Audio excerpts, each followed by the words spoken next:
Welcome to BK Nothing But Nets podcast. We are back. It's good to be back. I'm Go. with Dylan from Nets Press. Got an interesting show today. We're gonna look at some mock off. We're gonna look at this mock off season. We're gonna look at some possible trades to fill some cap space. Dylan, I'm gonna hand it over to you. I'm gonna pull up your mock off season and kind of let you cook and let everyone know what your idea is. Yeah. Once every Monday is what I try and do once our season ends. I usually take it slow, do like my first 3 or 4 within like 2 weeks of each other. Now that we're kind of getting into that part of the season where we're going to be into June here shortly, you'll probably start seeing them once a week. But this is my 5th mock off season. This is the second one after the lottery. Let's start it up. I have the Nets making 4 trades within the next 2 months, 2 being on draft night. The first one, if you click on the next slide, will be, I believe, the Cam Johnson one. Now, you got to click on the left arrow again on the far left. And then within the post, you'll see that little tiny arrow. There you go. Right there on that right. Yeah, there you go. So this one's a bit complicated. I didn't add the salary fillers necessary to make this deal done. They also have the ability of making this trade after the draft. I would hope that it's on draft night, but you'd have to add a couple of salary fillers in this deal to be able to get Cam Johnson, whether that's Dylan Brooks, whether that's 2 players like Tari Eason and Jock Landale. It doesn't really matter, but I left the players off of it because regardless, the main framework of this deal would be Cam Johnson and both 26 and 27 overall picks for 10. I think this is more than fair.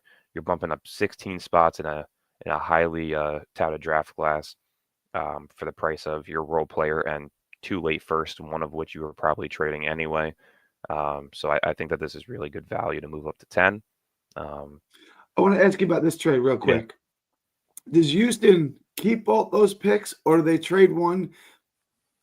Do they trade back and try to get multiple seconds with one of those picks, or do they try to trade for a pick next year, or do you think they sit there and take 26 and 27? That's 2 more roster spots plus Cam Johnson. Yeah, I think you see them taking that because I think they would then probably be moving on from Fred VanVleet, Jabari Smith, and Cam Whitmore for Kevin Durant, right? I don't think they need to include a pick this year for Kevin Durant. I think you can simply throw in, just 2 of their picks back, whether that's, I think it's 2027 and 2029, if I'm not mistaken, or 2028. And by the way, if Mark's in here, I did figure out that he was wrong about that swap pick with the Nets that we were able to keep. We get the worst pick of the 3 teams that are within that swap. So that's not keeping a pick. That's I want to have Mark on. And I want to let you 2 just stand in the center of the ring and slug it out. You guys can. I needed my lawyer to read the details on that. I'm gonna read you guys it right now because I love how complicated this is, but it's also very simple. You ready for this? In 2029, Houston, Dallas, or Phoenix swap rates. Houston will receive the 2 most favorable of its 2029 first-round pick or Dallas first-round pick and Phoenix's 2029 first-round pick. So pretty much they get their own, plus they get the better pick of Dallas or Phoenix. And Brooklyn will receive the least favorable of the 3 between Dallas, Phoenix, or Houston. So pretty much you're getting the worst pick. We're getting the worst pick, the least favorable. We get the worst pick of the 4. That's not keeping it. You gave up all the picks.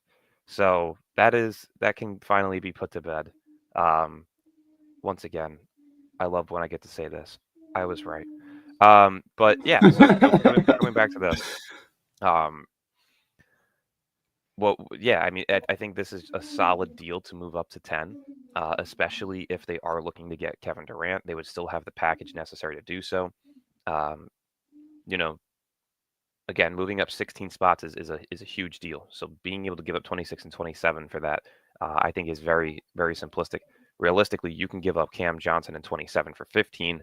If you're giving up 26 and 27, including Cam Johnson, I think that's more than enough for 10. So, I mean, at that point, you're keeping now 8, 10, and 19, plus your second-round pick, which if you click on that little arrow next to Cam Johnson, moves me into my second trade, which is pick 36 and a future second round pick via Atlanta for the 32nd overall pick. People are going to say overpay, but at the end of the day, if you see a guy on the board that you really want with the draft capital that we have moving up 4 spots, a future second round pick doesn't kill you. So I think that this is what a package could look like if you want to move up with Boston. And there's a player on my mind that I have specifically, which you click on the next I want to show. address this real quick. Second round picks are just stabs in the dark. They usually don't work out. Far more second round picks don't work out than hit. So if you got one in your radar that you really like, just give up another second round pick. Like, who cares? It Like doesn't kill that's you. probably going to miss. Yeah. Not to mention, this kind of sweetens your relationship with Boston to move on to our next idea, which will be for trading for Porzingis. But here's the draft class that we created on stream the other day. It was Con Knepel at 8, Igor Demon at 10, Thomas Sorber at 19, and then by trading up to 32, we add a Thiaro from Arkansas. So you get your upperclassman, a guy that you can utilize right away, and you also get your 3 youthful players. Con is probably the one that gets immediate minutes. Igor and Sorber probably coming off the bench on limited minutes to develop. But I think overall, this is a really good draft class, safe, like Alex said yesterday, and realistic in my eyes. So I just look at this and I think it's so unsexy, but like it is what it is. I know. Realistically, you're pretty much building your rotation with this draft and hoping for that top 5 pick next year to grab that superstar. And if not, again, you just pivot. You go for the trade. So yeah. I want to real quick on this. Igor, I've seen him go anywhere from top 10 to 20. Do you think you had to trade up as high as 10 to get him? Could we trade to 14 or 15 to still get him? Or do you think he's risen up charts that much where we kind of have to move up that far to get him? For who? Igor. For Igor, I do think he's going to be a top 12 pick. I think. Okay. I mean, the latest I could see him going is 13 to Atlanta. And I don't see Atlanta moving on from 13. I could see them maybe moving back from 22 to add another pick. Like if you were to give up 27 and 36 for 22, that's an idea that could be of realisticness. But I don't see them moving on from 13. Maybe Toronto takes Igor as early as 9. You never know. Like he's getting that top 10 talks now. But realistically, I think 10 is a good spot for him if you really want him. And vice versa. If you get Jeremiah Fears at 8, you can move up to 10 and grab Carter Bryant, hopefully. I have Houston pinned as a Carter Bryant team, but realistically, if you're adding Kevin Durant and Cam Johnson, you really don't need Carter Bryant off your bench, realistically. So Carter Bryant, though, is kind of a guy with his athleticism and his defensive prowess. He can kind of fit on any team. Like he's kind of got a spot on any rotation, right? Because of what he offers. Definitely. I mean, I could see teams like Brooklyn taking him at 8, Toronto taking him at 9, Houston taking him at 10, Portland taking him at 11, hell, even Chicago at 12. Like that, there are teams that are going to want him in that top 12. So it'll be interesting to see who's available, what trades are made, and that kind of brings us to our next one. This is the first off-season trade that I have, which is the Porzingis trade. It's a 3-team trade. So yeah, it's a bit tiny on screen, but I believe it's Porzingis, Dalton Knecht, Gabe Vincent, and Maxi Kleber to Brooklyn, along with 3 first-round picks total. One is a swap from LA, one is top 8 protected from LA, and then the other is unprotected from Boston in 2031. So you're pretty much getting a ton of late draft capital in which you can utilize in a trade once the time comes. The Lakers get Nick Claxton, and Boston gets they pretty much are just clearing cap space with this. So you give up Jalen Wilson and an additional 2026 second-round pick via Atlanta as well. So they get 2 second-round picks total from Brooklyn and Jalen Wilson to pretty much move off the contract of Kristaps Porzingis, which I think is very much so fair. I know fans on the Boston side are giving me shit on Instagram, but people don't really tend to understand how a salary dump works. If you look at Detroit, if you look at Charlotte, if you look at Washington, they're 3 of the teams pretty much that have made salary dump moves in the past 2 years. And look what they gave up for Marcus Smart in Washington. They got Marcus Smart and a first-round pick, right? I want to address this, right? Because that's what it is. It's a salary dump. Yeah. Like I mentioned this with Paul George in the past, or this. I'm taking the salary off your book so that you can do something valuable with it. We're talking about a Yeah. guy who's not only injury riddled, he also has AIDS. He can't play The- basketball anymore. the- I'm the- taking him for you, and I'm this paying him move, $60 million over the next 2 years. yeah, this move brings them within 8.5 million of being underneath the first apron. So you're already under the second apron with this move, and then moving Drew Holiday for whatever you get in return, you're then looking to get under the first apron, right? So realistically, this makes a ton of sense for Boston. You're not winning next year. Tatum's out for the year. You don't know what you're doing with Jaylen Brown yet. You know you're moving off of Holiday and Porzingis. Realistically, what you're doing is trying to get under that first apron to allow you to fully utilize your financials to build around Tatum and then Brown if he stays, which makes Like a if ton of sense. someone would have said to me 3 years ago, I will give you the 15th guy on my roster and a second round pick, and I will take Ben Simmons off the books for you. You make that trade, right? Like just to get it off the 100%. books. That is in essence. I know you guys, a lot of guys value Porzingis. I'm not a huge Porzingis guy to start with, Yeah. but I got Boston fans in my comments on this post yelling that he's an all-star, that they should get a first-round pick in return for him. That's not you guys happening.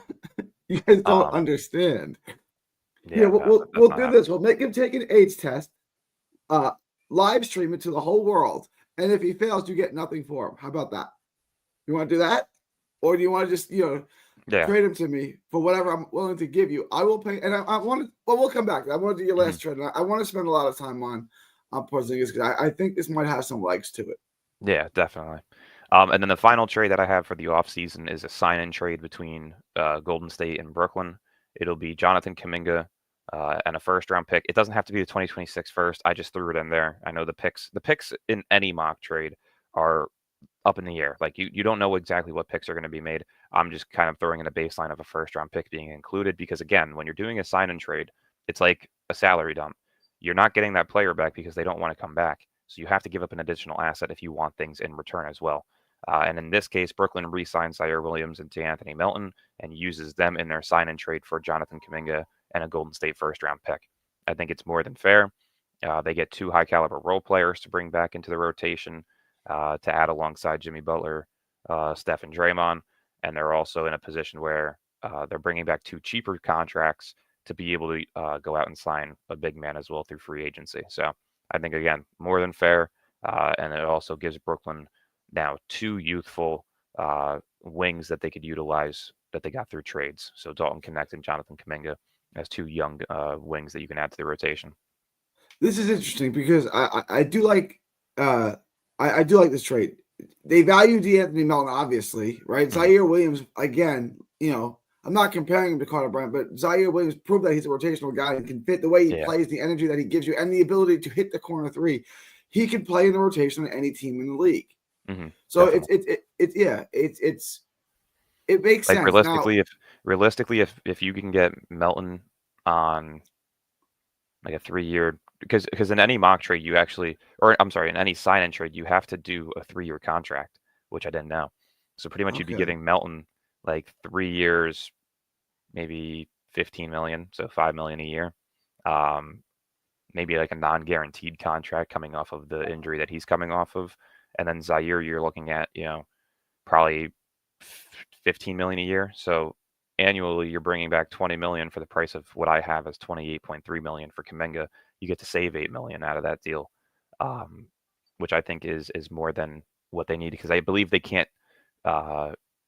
They have to give up at least 7.5 million to be able to make this trade work because of their financial restrictions. So being able to, or they have to save 7.5 million minimum. So in this deal, they're saving roughly like 8 to 8.5 million, which would allow this to work. Okay. My question, because obviously Zaire and Anthony Melton are both free agents. My idea was, and let me know if this is possible, if this would work, was send Claxton to Golden State and get this return. So is that allowed? Would that work? I tried it, and again, the reason why it doesn't work is because if you give Kuminga that 28.3 million a year, Claxton's making 25, and they need to at least 7 million. Yeah, they have to hit that 7.5 million mark. So it actually doesn't work, surprisingly.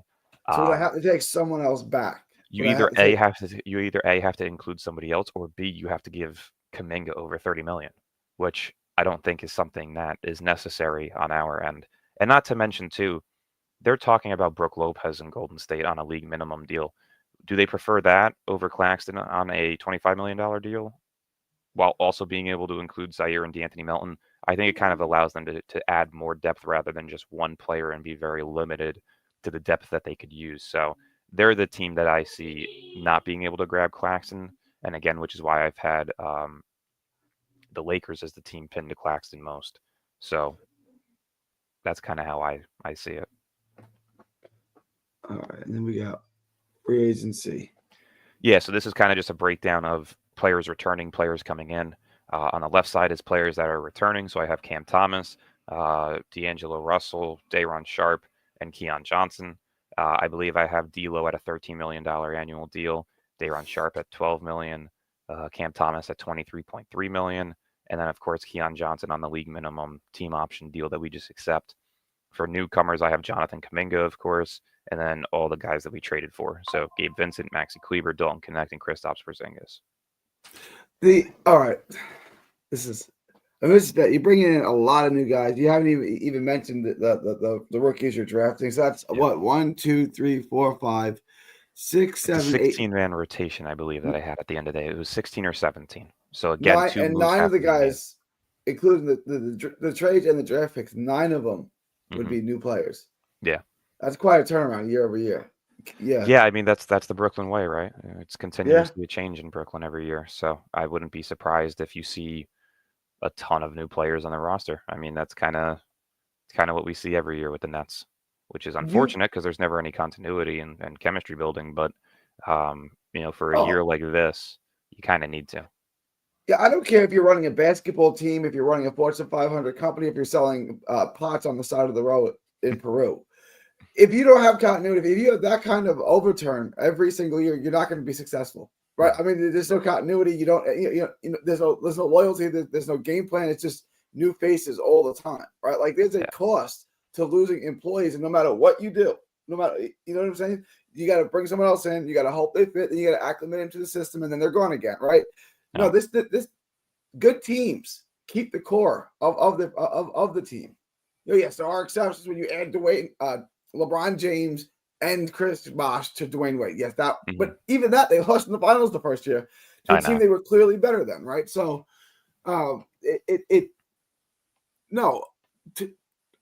turning everything over year never works. It doesn't work ever. You want to keep the core, and the Nets obviously don't do that. I want to address one thing though in this mock off season. You've been pretty adamant that you think the Nets are going to trade Nick Claxton. We haven't traded Nick Claxton. He's still on our roster. Do you think he's, given this, he's still here? Do you think he's going to be here on opening day? I don't. No, I think that he is the guy that's out. Just the value that you can get in return for him, specifically from the Lakers, who have a dire need for a starting big man. I think that's where you'll be able to see the most value come from. And not to mention, if this is what your offseason looked like in Brooklyn, between the Porzingis trade with Boston and LA, you're getting back Porzingis, Gabe Vincent, and Maxi Kleber. That's 3 expiring contracts. That's a total of $53.2 million that you could have in cap space the following offseason. And that's not to mention some of the guys that you have who, you could kind of get rid of. Say you do a team option deal on D'Lo, you could free up that $13 million heading into the offseason as well. So you could be looking at a cap range of between $50 to $75 million for the 2026 offseason, which is enough to land you a superstar through free agency. I want to address that, but I want to touch on this first. Here's your complete roster. We'd have a starting lineup of D'Angelo Russell, Cam Thomas, Jonathan Kuminga, Kristaps Porzingis, and Day'Ron Sharpe. It's not a great team. It's 10 times better than what we've had the last 2 years. It doesn't look all that bad to me. To me, this isn't even close. I mean, look, I don't know what you have in Porzingis. I mean, you probably don't have much. No. But let's say you do. Let's say he takes the cocktail, he feels all better, and he's back to 25 points, 20 points a game, 22 points a game, efficient shooting, a bunch of block shots. Sharpe, Kuminga, who I love, Cam Thomas, D'Lo. It's a 500 team, isn't it? No, I don't see it because I think the youth on the bench doesn't allow Usually, you to win those minutes, right? And realistically, in basketball, if your bench isn't providing you, 9 times out of 10 are losing a game. So due to that youth on the bench, I think it'll correlate to more losses down the stretch. your bench is terrible, by the way. I mean, Yeah, and it's all young. Dan, I'm not yeah, saying those guys are terrible. What I'm saying is, yeah, the they don't four they don't rookies. know how to Yeah, win. Yeah, they don't really exactly. understand how to win an NBA game yet. And I think that'll be where you see some of those losses come from. Is just from bench minutes, which is okay. This is a roster that you want to be able to have the chance at landing a higher pick in next year's draft class. So I think that this is exactly what you want to see from Brooklyn. It is a combination of youth, of veterans who shouldn't impact the game of winning outside of maybe D'Lo and Porzingis. And you're also taking a risk on Jonathan Kuminga and seeing if he'll take that leap.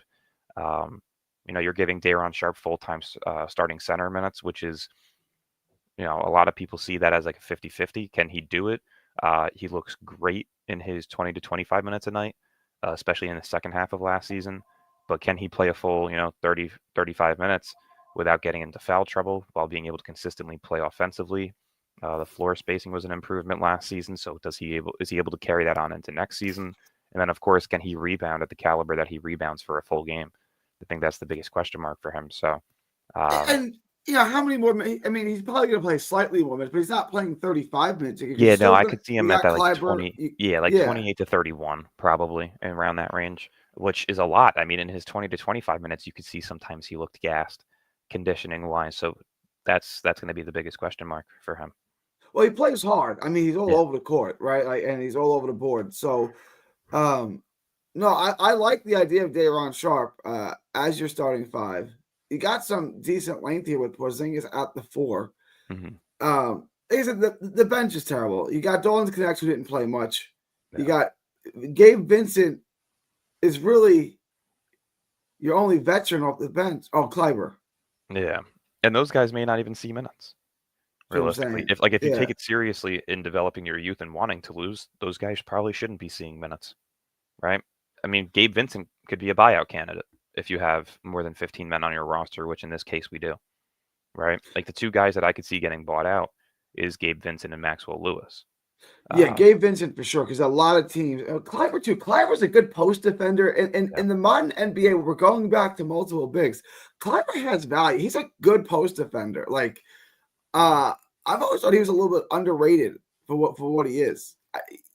I think there would be teams interested in him. No, Possibly. I don't know if teams are looking at his $11 million contract though, which is why you're more so looking at a buyout candidate again. right? That's what I'm talking about. Yeah. For a buyout option. Yeah. Yeah. I mean, do I see them buying out 2 players before the season begins? No, because every year I expect them to do that because it's the smart thing to do, and they never do it. But yeah, Gabe Vincent and Maxi Kleber are definitely your buyout candidates. I mean, hell, even if Porzingis is overperforming and causing for a couple of wins that may not be needed, you could buy him out. I mean, we bought out Ben Simmons, who was making $40 million last year. Why not buy out a guy that's making 30.7? Definitely doesn't hurt you. So I would look into that as well. But yeah, I could definitely see like 2 of those 3 guys getting bought out, from before the season starts to, 2 months before the season ends. So I would definitely like to see 1 or 2 of those guys bought out to create roster minutes for some of the youth that we have on the bench. And Kleiber saw like 0 minutes in that Minnesota series, right? Like I don't think he saw the court. Yeah, I think he was still recovering from an injury, which is why Okay. he wasn't really playing much. They had him on like very, very limited minutes. And they didn't play their bench either in that series, which was Yeah. it's JJ had an interesting season to say the least. Hmm. Yeah. Yeah, definitely. I like how we both say there's absolutely no reason to bring D'Lo back. It makes no sense. There's no role Yeah. for him on the team, and we don't have him on the team because he's going to be. I don't know why. It makes no sense. I said last year after the initial first week of having him, I was like, all right, great, D'Lo's back. I was like, why is he here? Yeah. It makes no sense. And now they're going to resign him, and it's like, I know. I can wear my jersey for another season, but I don't really understand why we're doing this. It's unfortunate, but it's likely. So I got to keep things realistic as possible. And he unfortunately is one of those realistic options that Brooklyn could saw bring this back. coming. And I remember saying last season on Breezy's show, I say there's a better than 50-50 chance that he's going to return. Like, it's more likely than not he's going to be this. And they all laughed at me. I know. Why? I don't know why he's going to be back. He's going to be back. Yeah, I don't know either. It's so frustrating. I want to get into a couple of trades here. The Porzingis one being the big one. You had it up on this, right? Yeah, I did. This is an interesting trade. Obviously, involves 3 teams. First of all, shout out to you for using this logo, this Nets logo. That's their best one. Shout out to you, Dylan. I was gonna say I'm a Jersey guy. I refuse to use the Brooklyn logo 9 times out of 10. So for me, it'll always be New Jersey colors. It's the best colorway in basketball history. So shout out to Lou here. Bring back LeVert. I don't see why. And let's bring Brook Lopez back too. I see exactly why not. Do you think they can keep? Do you think Indy can keep both Nembhard and Mathurin? If not, should we try to acquire either of them? They got to. I mean, I think Indy's going to win the championship this year. I really do. So, but go ahead, Dylan. Yeah, they definitely have to give up somebody. I could 100% see them giving up Mathurin over Jarris probably, but it just depends on the route that they're looking to take. But they definitely need to clear up some wing depth. They just have too much with Nesmith, Obi, Mathurin, Jarris. They have too much over there. Pascal, it's a large rotation of wings that they can't fully utilize, and then developments of Mathurin and Jarris are kind of being stunted because of that. But a name that I'm keeping an eye on is Andrew Nembhard. I definitely think that this is a name that could be brought up if they're looking to clear some cap space to bring back Miles Turner. And Nembhard's connection with Jordy is definitely something of interest. You know, if Turner walks, could you see a deal where you give up Claxton for maybe Nembhard and Mathurin? Maybe. I was thinking that, right? Then if they're keeping Turner, they're gonna have to pay Turner. Yeah. So now maybe they pivot to like Day'Ron. Yeah. At that point, maybe you pivot to Day'Ron, but again, you're not getting anything crazy in return. You're probably just getting, a couple of picks and a salary filler. So we'll see. Indy's definitely a team though that needs to make some moves. To me, Nembhard is a really good player. Like Nembhard's really good. He's kind of one of those guys. Like if I was going to teach my kids how to play basketball, I just kind of give them a video of Nembhard. Like this guy's really good. Watch him. You know what I'm saying? Like he's not. Yeah, he kind of reminds me of like a Derek White. 6'4", 6'5" guard, can play make, can space the floor efficiently. Plays with a lot of energy on both ends of the floor. Definitely kind of like a Derek White type of guy, which is really, really important to have on your team today in the NBA. So I would not rule out looking into Nembhard. I'd be more than open to wanting to get him. But the question is, does Indiana feel that he's the guy to move? Which we don't know yet. But hopefully we'll find out soon. All right. I want to spend most of this time because we had an interesting discussion on the Celtics, the state of the Celtics, Porzingis, their plans for next year and long term. Obviously, Tatum is going to miss most of the season, possibly the whole season. Porzingis has aged. Drew Holiday, who I love, who's one of my favorite players. Are you okay with me saying that? Can we just say that? You know what? But for the time being, it seems like he has it. So gotta say what, if you were his doctor, if you were his GP, and he came into you, what would be the first test you would order? HIV. Take a blood 29. sample. You're a prime athlete. You can't run up and down the basketball court, and you're having trouble breathing. I think I know what you have. Yeah, and it's labeled as a mystery illness that you can't find the answer to. Yeah. I call Magic Johnson. Yeah. All right. So this is interesting, right? Because his contract is bad, but it's not that bad. It's $30 million a year for the next 2 years. It's bad, but it's not egregiously bad. Like Yeah, it's a Bradley 1 year, Beal's contract is 30.7 million. well, it's this year and next year he's got on it, right? Porzingis, no, it's just this upcoming season. Yeah, he's an expiring deal. Oh, you're right. I looked at that wrong because Yeah, Hoop Type one still year, yeah 30.7 million. Yeah. Which is why I was saying if you were to get him, Vincent, and Kleber, that's 53.2 million total of expiring contracts this season that you'll be able to utilize in free agency. So it makes a ton of sense. This really does. It Yeah. fills we can fill a cap with it, and I thought he had 2 years left on the deal, which is why I was like, well, when Tatum comes back the year after, do they want to make one final run at it? If Yeah. not, he comes off the books anyway. But no, you're I right. It mean, expires, so it makes no sense to keep him at all. Zero yeah. sense. Because unless I mean, you think I'm you're going to win gonna. a championship this year, which I don't think you think that if you're Boston, right? God, no. I I mean, mean, they shouldn't have the yeah. ability to. But I mean, I'm looking at another scenario just to see if the money works for it. Let's see. I'm doing it right now. Fuck. Hold on. Let's see. Money-wise, does this work? It would be. Oh, now you want to take forever to look. It actually does work. So the Nets would be getting Porzingis and Dalton Knecht. The Lakers would get Nick Claxton. The Celtics would get Gabe Vincent and Maxi Kleber. The Celtics would be saving $8.2 million in that deal, and the Nets would be acquiring roughly $35 million total. So they'd be gaining $10 million in cap space by moving Claxton in that deal. Or they would be increasing their cap space by $10 million, which is less than what we were doing for the other one. But again, another deal that makes sense where if you just get Porzingis and a youthful player in Knecht, the Celtics get 2 expiring contracts in Vincent and Kleber, and then the Lakers get Nick Claxton. That makes sense, but again, I just don't know why the Celtics would want contracts back in a deal for Porzingis because of how much they're over the second apron. So it kind of defeats the purpose to bring back those 2 guys. They're still saving $8 million, which is a considerable savings, right? Yeah. It is. Like, you don't really like. I said this about the Nets: is the beggars can't really be choosers, and that's why I'm just willing to get rid of Nick Claxton for whatever. Like, I just want him off the books. I just want his salary gone. I think there's some teams he may be able to help. You can have him.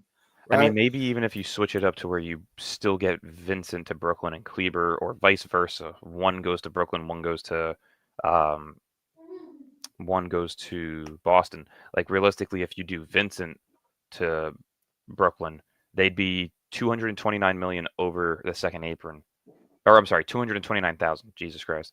And they'd be 12.1 million over the first apron, right? So moving Drew Holiday now becomes a bit easier because all you have to do is make sure that you're not taking back that 12.1 million in contracts. So, say they do Drew Holiday for, Daniel Gafford or PJ Washington, they should be in a position to where they are able to get under the second apron. Definitely. It just depends on if they're going to be under the first apron, which again, then allows them to move off of Sam Hauser. So like realistically, there are deals that they can make to get under the first apron where they can still get a player back in return. It just depends on if they want that player back in return for Porzingis, but it definitely makes sense for them to not take anybody back in a Porzingis trade. So this way you can get the full value of Holiday while still being able to get under the second apron. That's just my opinion, but that's another scenario that you could see where, maybe it's a Maxi Kleber, Jalen Wilson, and a second round pick to Boston for, Porzingis to Brooklyn and a first round pick. Like it just depends on how they want to do things. I want to address this comment from Lou. Why trade Porzingis if you're the Celtic if he's expiring and you're not winning without Tatum? Why would they want to trade him to get underneath the second apron? You can kind of That's explain this. the second apron penalties after a full season come into effect. So if you're over the second apron, I believe for 3 straight years, you lose draft capital. I think you're whatever the year in advance, like the 7 years total that you have the picks. That 7th year, you lose your pick. So you don't want to be in that second apron for multiple years. And with Tatum hurt, you're not contending. So realistically, it doesn't make sense for them to you're not going to win either way. Why lose the draft capital in a year you can't compete? So they have this to. new CBA is very restrictive, and if you're not winning, there's no reason to be over it. So the direction of the Celtics have been the Eastern Conference for the decade, right? Like we've always, it starts with the Celtics. Outside of LeBron. Well, yeah, I'll say, okay, yeah, stop. All right. So since LeBron, because LeBron's been to the entire East whenever he was here. Yeah, so, but hang on. So LeBron got traded in 2019. Yeah, 2019. Yeah, he signed with the Lakers. No, 2018. 2018. 2018. So I mean, that's what. So for the last 7 years, since LeBron left, the Celtics have been the Eastern Conference. Every conversation starts with the Celtics, right? Yeah. Is that done with? For now, at least. I mean, I know it's done next year, but is it done for the foreseeable futures? Is Boston? Because I want to get to Jaylen Brown in a second. Yeah, I don't see them being competitive for at least 3 or 4 years, just because with what you have to do with the rest of the roster, and then it comes into question, what are you doing with Jaylen Brown, right? If it comes to a point where they say we want to move him, then definitely it's going to take a little bit longer to fill out the rest of that roster around Tatum. And again, we've never seen Tatum as a primary full-time first option. He's been the 1A, but he's always had his 1B, his 2A, his 2B, and his 3A, right? He's never had a team where he's been the sole guy. So to see him do that on his own will be interesting if it comes to a point where Jaylen Brown is traded. But it's also Boston. They get whatever they want, right? I mean, they got Derek White, Porzingis, and Holiday for practically pennies on the dollar. So, we'll see. But I definitely don't see them being able to win a championship within the next 3 years. No. That puts Tatum at what, 30, 31 by the time they're back in they're back in that conversation. So 28. So they're 28 and 29 now. Is that what they are? That I believe so. Yeah. Either that or 27 and 28. Let's see. Let me look it up real quick. Either way, this shows you how hard it is to win a championship in the NBA. They had Tatum and Brown together their entire careers. Tatum's 27. 27 and 28. Brown is 28. So realistically, he'll be 30 by the time they're ready to contend again, most likely, which at that point, you got 2-3 years left of true contendership before his prime is considerably over. Now, is he one of those players that, defies the odds and is great until he's 36? We'll see. He's coming off of an Achilles tear, so it'll definitely be a tougher road for him than most players. But I don't see them contending until he's 30. To me, the only guys that have been championship caliber players into their mid-30s, and the Kevin Durant fans are going to get pissed at me because I don't include him, are Steph Curry and LeBron James. That's it. That's the entire list. So do you think Tatum is Durant's a great player. He doesn't impact winning anymore. No. He doesn't. He can still average 30. He can still 50-40 shooting. I get it. But him as the primary guy, it doesn't work. Yeah. Yeah, I agree. So that list that you want to include him on includes 2 people. The 2 best basketball players of this era, right? Yeah. By far. Yeah. And me and Dylan could have a debate on who's actually more impactful, Steph Curry or LeBron James. Oh, don't do that. Don't you dare tell me you think it's Steph. Don't you dare tell me you think it's Steph. Come on, man. If you said to me, you can have Steph or LeBron. Currently, yeah, you're taking. I think Steph is the most impactful basketball player I've ever seen in my whole life. No. I stand on that. I think it's LeBron. Look at what LeBron did with that Cleveland roster. What was it in 2008 when he made it to the finals? He had Mo Williams as his second option. Williams was on the way out of his career, and LeBron made him an all-star in one of those years. Look at LeBron's roster the year that Kyrie left. His second best player was J.R. Smith and Kevin Love. And they went to the finals. Nobody's doing that, right? Jason Kidd did that with the Nets. When Clay, yeah, but you're also talking about a different era of basketball. Okay. Clay went down with his Achilles tear. KD went down and then left with his Achilles tear. Steph didn't make the playoffs that year with just Draymond, right? That's how they got Jonathan Kuminga. Steph by himself does not work. Oh, Steph got hurt. That was the year that Steph. Wait. Steph ended up getting hurt somewhat in the season. Steph got hurt the year they got Wiseman, and then okay.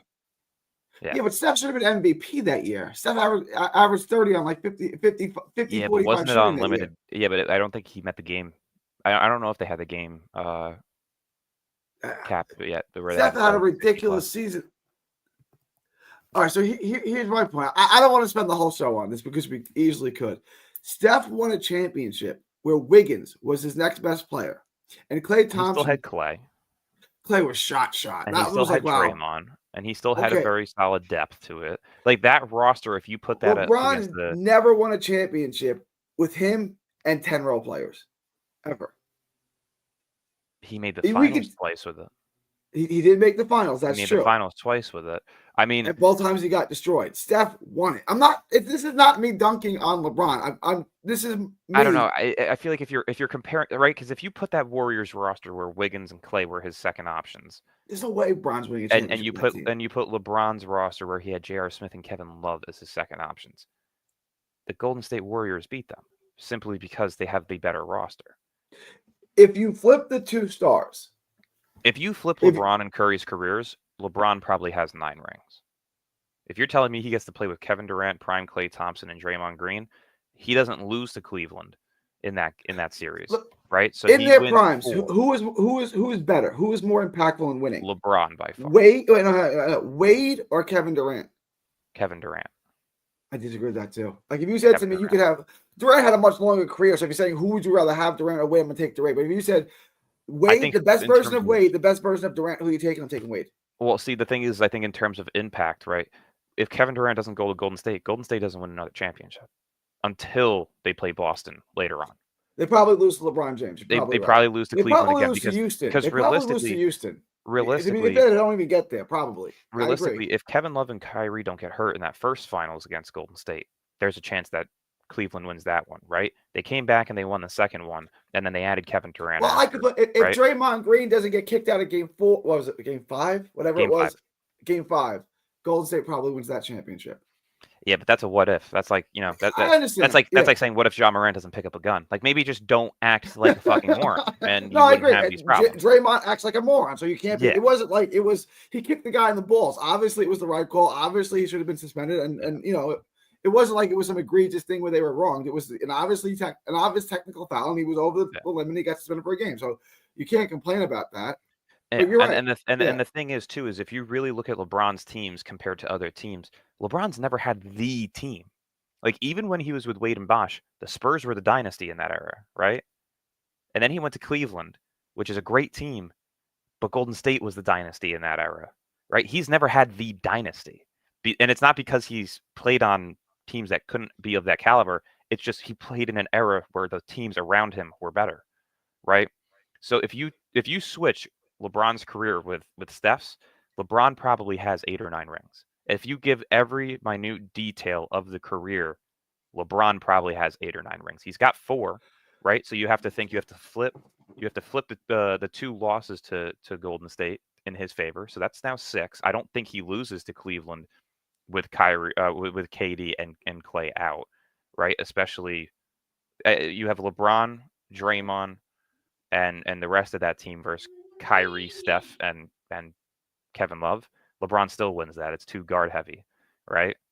Like LeBron's still probably winning that. So you have to figure you gotta go look through the whole play. Do they get through the West? Do they get through the West? Because the West is tough. It's not like I'm saying. You're saying Golden State doesn't beat like LeBron with Monte Ellis. I don't know if they beat Houston. They probably don't even get there. Like LeBron with Monte Ellis early in his career. That's a team still. Like they still have a chance to win, right? Like if you, but when we talk about like Trey Johnson, a guy that can just do one thing. Mm-hmm. I like Monte Ellis, the Mississippi Missile. He could do one thing, and I liked him. Like, yeah, but I mean that's considerably Steph. He can just play offense, right? He's not a defensive player, right?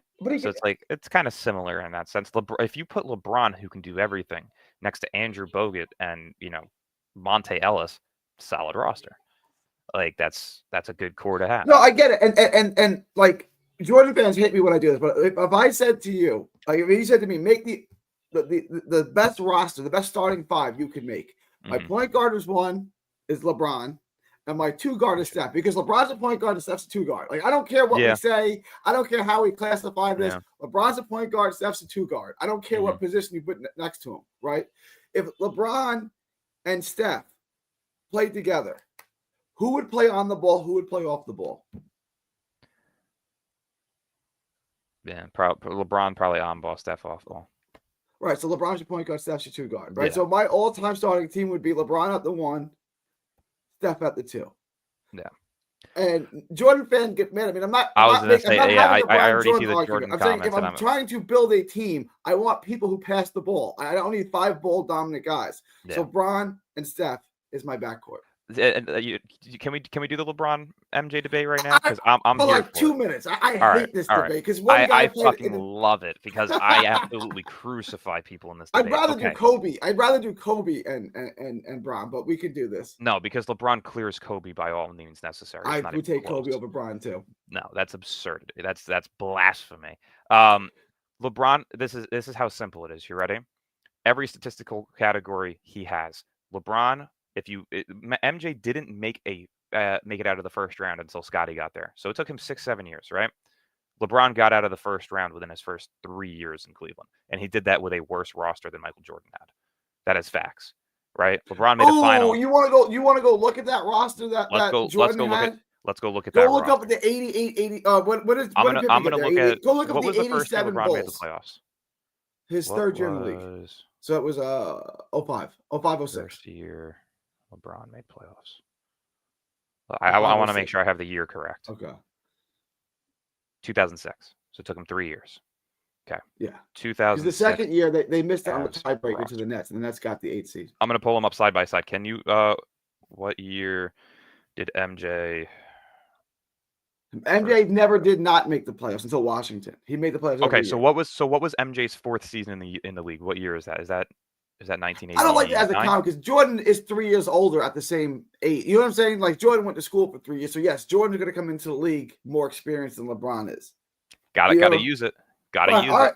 No, that's only gonna. Fourth year is still team building around him, right? So I'm more so just talking to. All right, so what was his 4th year? So 4th year, I think it's the year that Pippen gets there. It's 89-90. Okay, 1989. We'll say. Wait, let me. I don't want to be wrong about that. Let me roster. I thought Pippen didn't get there until 92 when they first won the championship. No, he got there. He got there before that. He got there. I want to say 89 was. I'll look it up. They didn't get out of the first round without Pippen. Okay. So I'm just going to look at the 06 year, roster. I'm sorry, Jordan's 4th year is 87-88, the year that he won the MVP, the Defensive Player of the Year. 87-88 is his first year. 4th year. 4th year. Okay. Jordan's 4th year. I'm going to do 1987. 88 is Bulls roster. Yep. The roster is disgusting. It's really bad. Yeah, it's horrific. Well, they still have Scottie Pippen there, so he came earlier. Okay, so Pippen. So that's Pippen's first year then. I guess so. So this is the first year they made the playoffs. Yeah, that's Pippen's rookie year. Yeah, that's Pippen's first. I mean, this roster actually isn't bad whatsoever. Artis Gilmore, Horace Grant, MJ Charles. Artis Gilmore was 100 years old. It was Artis Gilmore's 16th That's a year roster. in the league. Back in 87? That's a roster. Back in 87? Artis Gilmore was born in the 40s, bro. It wasn't Artis Gilmore that your father told you. He was born in 1949. He's 30 years old. Come on. That's not Artis Gilmore. So you have. That's still a solid roster, though. Gilmore, Horace Grant, MJ Charles Oakley, John Paxson, Scotty Barnes. Pippen. Or Scotty Barnes, Scottie Pippen. Pippen and Grant were rookies, remember. So those were rookies. All right. LeBron's roster in 06. You had Shannon Brown, Drew Gooden, Larry Hughes. You had Agauskas. Those are good players. So Agauskas is the only good player I'll give him. You also think Larry Hughes is a good player? You had Anderson Varejao. He had no help in terms of offensive scoring ability. He was the offensively, you're right. There's not another guy on that team that could average 10 points a game in the G League. You're right about that. But defensively and on the glass, he didn't even have Mo Williams in this one. Was Mo Williams on that team? No, Mo Williams was not on that team. Right? And that's the crazy part. So right then and there, you're already giving LeBron's early state of his career is better than MJ's. If you just look at the accolades and not the accolades, but if you look at the team performance, LeBron's early career is better than MJ's. MJ has the accolades, but that's also because nobody in the league back then. Eras, though. Like, look what Jordan had to go through in the East. I don't even like this. I would much rather have an argument with Kobe. That's where the comparison to me is different. What would you rather? A harder road to the finals and an easy championship, or an easier road to the finals with a difficult championship? That's how I see it. At the end of the day, the championship is what you need to win. If you're beating the Right. hard teams and having an easy road to it, you're still great. If you have a hard road to it and you're playing easy teams once you get to the finals, all right, you're kind of given the finals. Like, all you need to do is make it out of the East. LeBron didn't have to just make it out of the East. He had to beat the fucking team in the finals, right? Who did Jordan play? He never played a team in the finals that had a matchup for him because there was no shooting guards at the time that matched up well with him. Clyde Drexler was the second best shooting guard back then. The best defensive players that ever guarded MJ were 6'1" and 6'3" Gary Payton and Isaiah Thomas. That's not a matchup. Well, Joe LeBron's played against the Dumars best guarded Michael, and Joe Dumars was short, but 6'3". Joe, But that's he what was I'm an saying. excellent defender. Yeah, when you're the playing a guy game's who's changed. correct- That's what I'm saying. Like Jesse Owens is the greatest track star of all time. He's not the best. Everybody on the U.S. Olympic team would smoke him today, right? But like, okay, See, but I think that's where you have to put it into terms, right? What is more beneficial, being considered the greatest or being the best of all time? The greatest of all time never ends up being the best. And there's some kid in 3rd grade right now who's picking up a basketball for the first time, who's the new LeBron James, but 7'2", and he's going to be better than LeBron, right? I was going to say, everybody brings up hand checking. Dude, I go and play at my local park, and I get hand checked left and right. It doesn't fucking affect my game.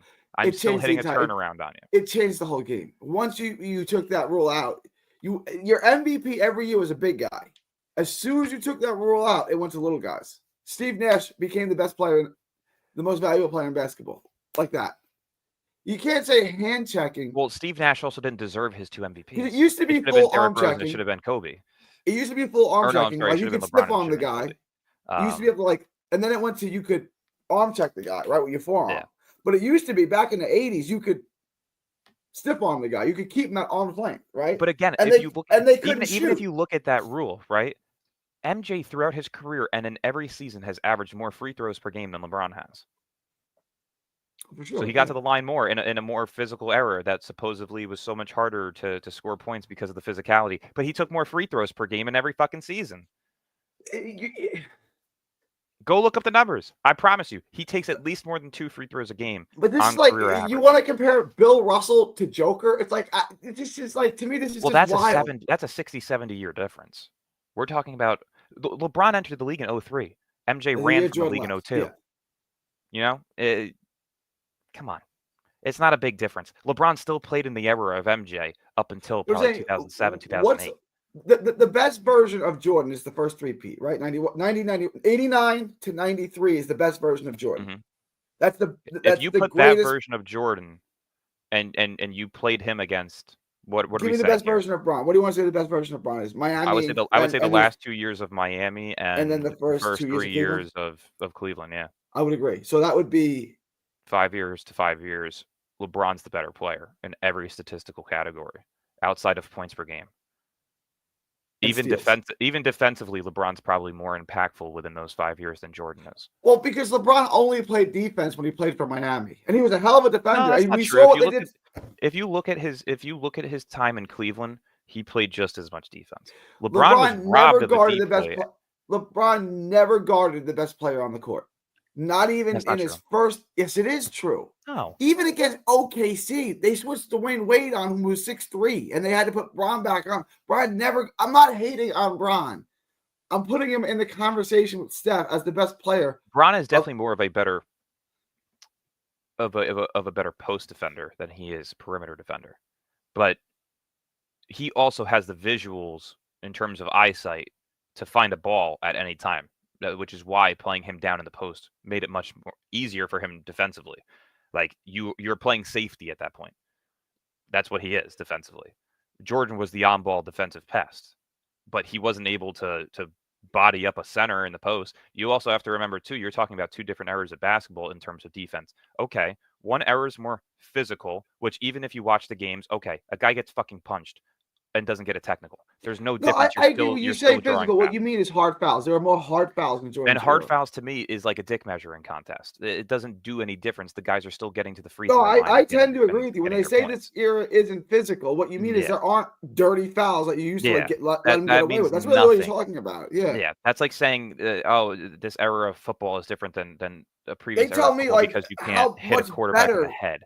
Defensively, the guys were back in the 80s and 90s. Guys like Charles Oakley, who couldn't guard anyone in the NBA today, made all defensive teams. Oakley that's couldn't what I'm guard a saying, single person right? in the NBA. He couldn't And guard and quick and fours that's and what he I'm couldn't guard saying. fives. And Like, that's what I'm what are we saying. talking about? And that's why I'm saying MJ scoring 31 points per game throughout his career back then means nothing today. He's probably a 24 to 26 point per game scorer today, which is Well, you would add LeBron the being three ball statistically too. His better. mid ranges, he would still average 35 a game. I don't see it. If Anthony Edwards can't average 35 a game, who has pretty identical skill sets to MJ, then he's not doing it today. No, MJ, I definitely MJ's think most utilized move was the post, was the fadeaway. I That's not a move you're hitting in today's NBA. you know Why? the game, Because you also have modern bigs who can guard ones and twos. There was none of that back then. You never had 7-footers guarding point guards and shooting guards. That's factual. the whole game is, and this is why to me the comparisons to, but Jordan had countless 18 to 22 foot jump shots that he hit in a game. Yeah. You wouldn't take those anymore. You would just take a step back and shoot threes. Nope.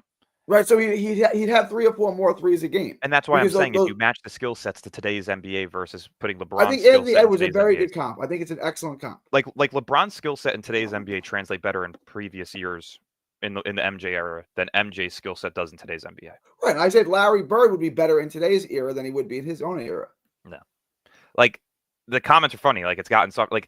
There's nothing soft about today's NBA outside of excessive foul calling. And if you look at the excessive foul calling, it just replaces the dirty foul calling that was back in the 80s and 90s. That's all it is. Like I said, MJ averaged more free throws per game. It's not because he got hacked there were harder. a lot more fouls called in that era than this era. Like that's not my opinion. There was just way more fouls called. And that's what I'm saying. Era. So it's like inflated numbers based on free throws. It's like SGA, Jalen Brunson, Trae Young, Embiid. All these guys are getting inflated points per game numbers because they're getting to the line, right? So instead of it, you could say the fouls are softer, but what does that do? You're still getting your points. It doesn't matter if you're getting punched in the face or if you're getting flicked in the fucking elbow. It's the same thing. You're getting points. It doesn't mean anything. See, this is MJ wouldn't dominate. Yeah, MJ's ball handling was not like that, dude. He's not creating space like some of the guys in today. Kyrie, Allen Iverson, Steph, Chris Paul. He's not creating space like those guys did. Not one bit. And he's not hitting that fadeaway at the clip that he was hitting it. Why Karl Anthony Towns, Rudy Gobert? He's not doing it. That's why to me they did this on Mind the Game with JJ, right? And they showed LeBron's first ever baskets, little mid-range jump shot, and they're laughing. There are 3 guys in the paint when he took the shot, and LeBron's right outside the paint. That's his first bucket. You would never see that in today's NBA. You wouldn't see 3 guys standing in the paint while you're 5 feet outside the paint. It's 4 guys. So the entire game is different. Why I don't like comparing them, right? It's like comparing Joe Montana's numbers to Joe Burrow's number, and Joe Burrow's numbers destroy him. Like, so Joe Burrow's way better than Joe Montana. It's like, okay, hang on, timeout. Like, you got to compare them to who they played against. Looking at anything in life, the previous era is never going to be as better as the new era. I agree. Right? The 80s technology is nowhere near the 2000s technology, right? It's the same thing with sports. The guys have better accolades because they played against a bunch of fuck all nobodies back then. But you also need to look at the skill set and determine whether or not, like, if you put Joe Burrow's skill set in Joe Montana's era, Joe Burrow is 1,000 times better than Montana. And that's just a fact. I probably agree with you, right? And that's the same thing with LeBron. Who's greater, LeBron right? Like in the 80s and things 90s, evolve. He is a greater player than MJ. If you put Steph Curry or Kyrie Irving on a game in the 80s, they would look at him like, what is that guy on? They would think, but that's the thing. That's where you have to compare the physicality. LeBron's 6'8", 255. If you look at his first 5-6 years in the league, it's not like he was getting soft fouls. He wasn't. I remember going to the Mets game at the Meadowlands. Clifford Robinson and Vince Carter were literally like clotheslining him, throwing him on the floor. You could hear his body hitting the floor every time he went to the paint. And that's why I'm saying people that say LeBron plays in a soft generation is literally just they're MJ dick riders. That's what I like to call them. You're just dick riding. Like the first 6 to 10 years of LeBron's career is practically the same era as MJ. That's just a fact in terms of the foul calling. It's the same thing in the terms of how hard he was getting fouled. It's the same exact thing. And not to mention, LeBron is a worse free throw shooter in terms of percentages, but he took less free throws per game and was still able to climb the ladder of total points throughout his all-time career better than MJ did. It's just a fact. I like this comment by Mark here. How many travel calls would they've had called on Kyrie and Harden in the 80s? That is true. That is the one thing about today's modern That's cool. NBA. Absolutely. They'll still get it. They'll still get their points. Doesn't really matter. But when did we change this traveling rule to take as many steps as you want? Right? Like I remember playing basketball. I think it's more so just refs being lazy rather than like there's just laziness on the refs end. If they really want to call them, they'll call them. If they don't, they don't. So you're saying MJ would be Ant in today's game? Yeah, pretty much. I think that's which isn't a top 5 player. LeBron at the age of 40, you could still argue is a top 5 player. I don't know why this triggers people. But it does. Yes. I don't mean that to be insulting or degrading, but yes. Can't look at their childhood heroes and think that there's something better than them. Right? My favorite these guys are my age. I'm the same age. Yeah. I'm 42 years old. I'm almost 42. I grew up on Jordan. My favorite baseball player of all time is Derek Jeter. Right? Position-wise, he's my least favorite player of all time. Position-wise, as a shortstop, he's one of the worst shortstops defensively in baseball history. Yeah. That I can admit to that. It's not going to hurt my feelings when you say, "Oh, but this guy's a better defender than him." Okay, well, my guy has championships and batted over 290 in like every season and has a 3,000 hit club. 3,500 hits, 34.96. Yeah, I don't give a shit. I can debate that. You want to give the defensive prowess to another shortstop, go ahead. But he's still one of the greatest of all time. It doesn't mean that he is the greatest shortstop defensively of all time. It's the same thing with MJ. Great player. He's easily number 2 because him and Kobe are identical. Kobe has one less ring that immediately puts Jordan above him. That's fine to say. But LeBron, there's no other LeBron. Wilt Chamberlain was phenomenal. Wilt Chamberlain invented the kind of fadeaway shot that we know now, right? Like he was incredible. You think he'd average 50 and 25 in today's game?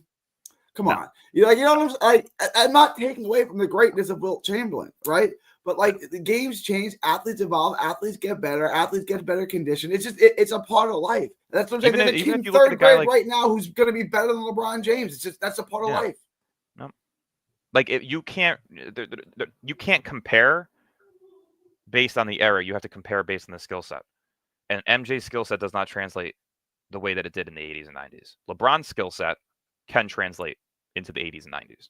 6'8", 255, can do whatever he wants.